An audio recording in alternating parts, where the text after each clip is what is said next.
আসসালামু আলাইকুম। Basic Java programming এর বাংলা টিউটোরিয়ালের 17তম পর্বে আপনাদের সবাইকে স্বাগত জানাচ্ছি।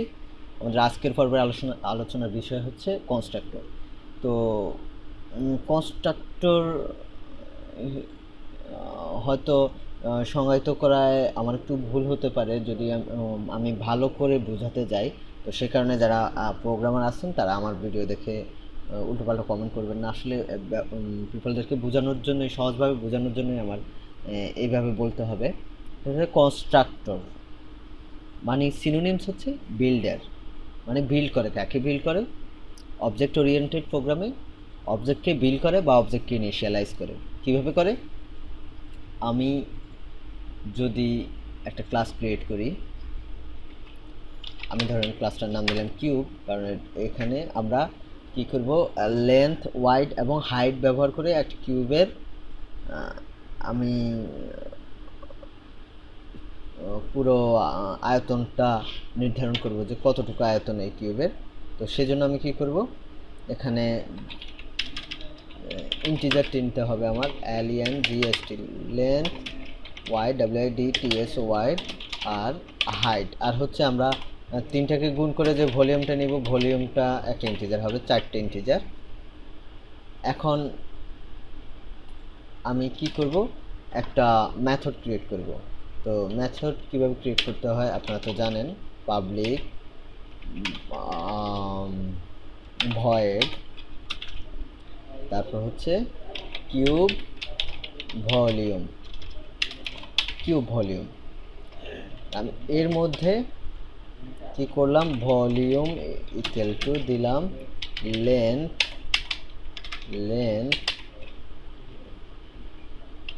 আমি জানি না লেন্থ বানানটা ঠিক আছে কিনা, হাইট, এই হচ্ছে আমাদের ভলিউম। এখন আমরা কি করব, সিস্টেম আউট প্রিন্ট লাইন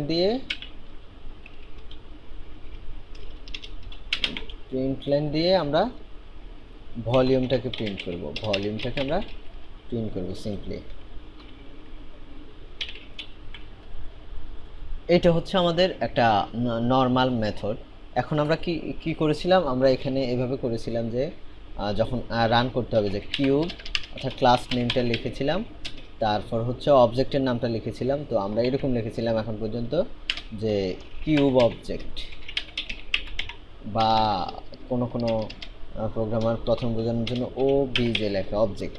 তো আমি এখন আসলে কনস্ট্রাক্টর বোঝাবো, তো সেই কারণে আমার একাধিক অবজেক্ট প্রয়োজন হতে পারে। সেজন্য আমি কিউব 1 দিলাম এটার নাম, বা কিউব অবজেক্ট 1 দিতে পারি। তারপর নিউ কিউব, এই যে নামটা আমরা ক্লাসের মতো করে ব্যবহার করি, এটাই হচ্ছে আমাদের কনস্ট্রাক্টর। আর এই কনস্ট্রাক্টরটা কোথায় থাকে? এই কনস্ট্রাক্টরটা থাকে যেই ক্লাসটা আপনি ক্রিয়েট করেছেন, অর্থাৎ যেই ক্লাসটার আপনি অবজেক্ট ক্রিয়েট করছেন সেই ক্লাসটার মধ্যে। কিন্তু আমরা না দিলেও এই কনস্ট্রাক্টরটা ডিফল্টভাবে ইনিশিয়ালাইজ হয়, ডিফল্ট যে যে কাজ করার কথা সেটা করে থাকে। কারণ হচ্ছে জাভা আসলে ডিফল্ট একটা কনস্ট্রাক্টর ক্রিয়েট করে নেয় আমাদের প্রোগ্রামটার জন্য, সেই জন্য আমরা বুঝতে পারি না। আসলে কিন্তু আমরা কনস্ট্রাক্টর দিয়ে এটাকে মডিফাই করে আমরা একটা কোনো বিশেষ ধরনের কাজ, অর্থাৎ বিশেষ ধরনের গঠন তৈরি করতে পারি আমাদের অবজেক্টটাকে ভিন্নভাবে ইনিশিয়ালাইজ করতে পারি, অথবা কোনো ক্ষেত্রে হয়তো অবজেক্টের ডিফল্ট ভ্যালু আমরা যোগ করতে পারি, যতক্ষণ পর্যন্ত না অন্য কোনোভাবে কোনো মান না আসবে বা ইউজার কর্তৃক কোনো মান না দেওয়া হবে। তো এটা একটু পরে আরও একটু ভালো বুঝতে পারবেন। তার আগে আমরা কি করি, আমরা অবজেক্টটাকে এখন রান করি, যে কীভাবে দিতে হবে, যে কিউব 1 ডট কিউব ভলিউম।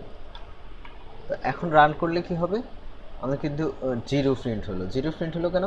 আমাদের তো কোনো ভ্যালু দেওয়া নাই। এখন আমি যদি চাই যে আমার ডিফল্ট একটা ভ্যালু হবে, আমার এটার জন্য এই মেথডে যে লেন্থ, ওয়াইড, হাইট ব্যবহার করেছে, এটার অন্য কোথাও থেকে মান না আসলে বা ইউজার কোনো মান না দিলে তখন একটা মান অটোমেটিক্যালি ইনিশিয়ালাইজ হবে। সেটা কিভাবে দেখেন, আমি কনস্ট্রাক্টরটা কিভাবে লেখে সেটা দেখাচ্ছি। জাস্ট এইভাবে ক্লাসের নামে একটা মেথডের মতো করে লিখতে হয়, আপনি এখানে পাবলিকও ব্যবহার করতে পারেন, পাবলিকলি অ্যাক্সেসিবল করার জন্য পাবলিকও ব্যবহার করতে পারেন, অথবা পাবলিক ছাড়াও দিতে পারেন, আপনার ইচ্ছা। আপাতত এটুকুই বুঝুন। এখানে যদি আমি দিই যে আমার length LEN GST length equal to 10 দিলাম, তারপর wide WIDTS wide equal to আমি দিলাম 4, আর হাইট ইকুয়াল টু আমি দিলাম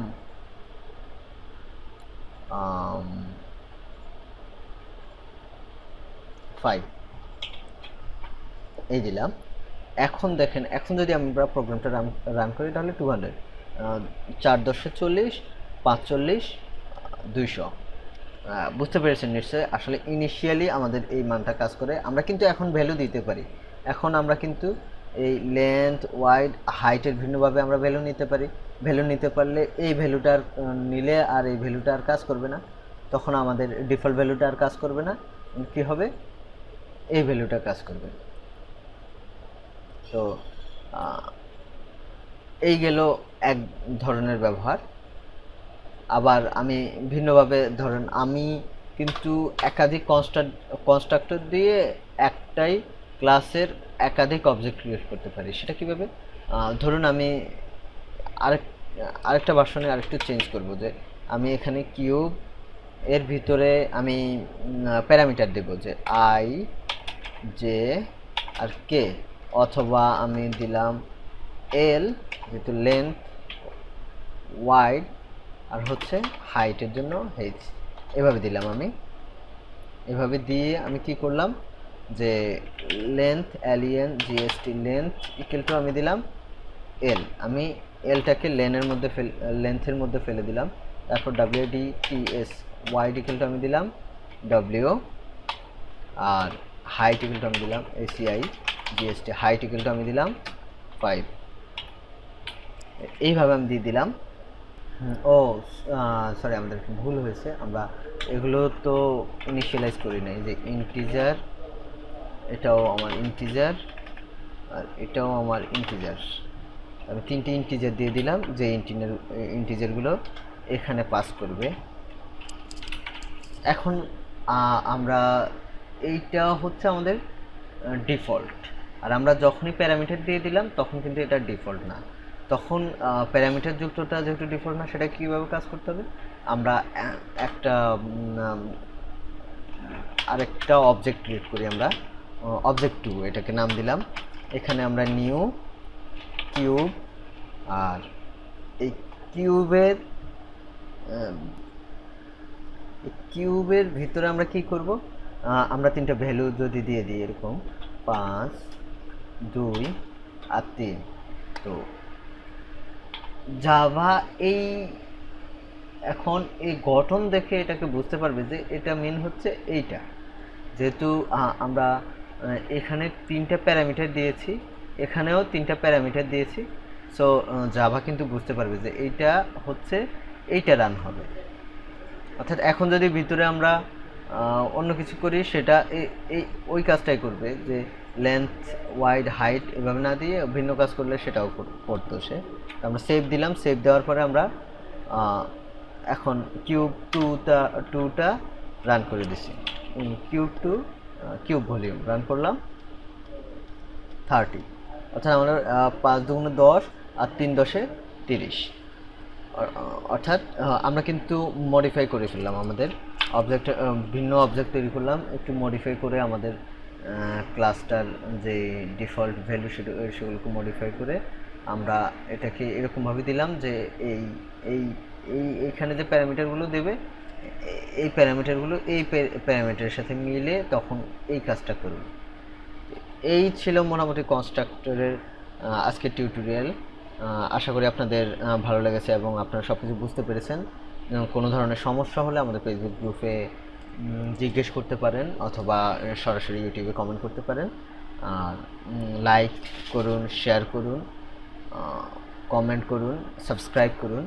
ধন্যবাদ সবাইকে টিউটোরিয়ালটি দেখার জন্য। খোদা হাফেজ।